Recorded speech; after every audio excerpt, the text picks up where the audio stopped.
सांगली येथील बायपास पुलाच्या खाली विवाहितेस सासरी सोडण्याच्या निमित्ताने 4 चाकीतून घेऊन जाताना पुलाखाली निर्जन ठिकाणी नेऊन तिच्यावर अत्याचार करण्यात आल्याची घटना उघडकीस आली आहे।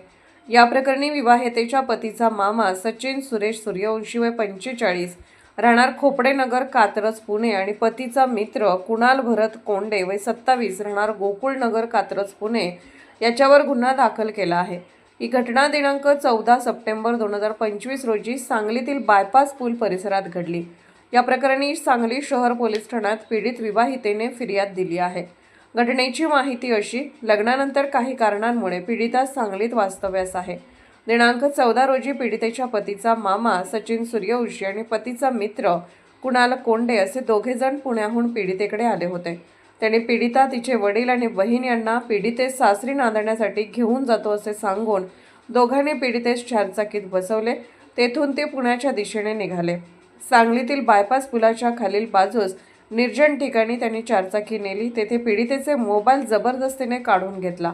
यानंतर दोघाही संशयितांनी पीडित विवाहितेवर अत्याचार केला। तसेच याबाबत कोठे सांगितल्यास जीवे मारण्याची धमकी दिली।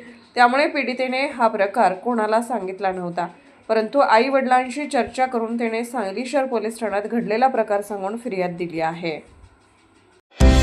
महाराष्ट्रातील प्रत्येक जिल्हा आणि तालुका अपडेट बातम्या पाहण्यासाठी Maharashtra Marathi news channel subscribe करा आणि बेल आयकॉन बटन दाबा। महाराष्ट्र मराठी न्यूज अपडेट रहा।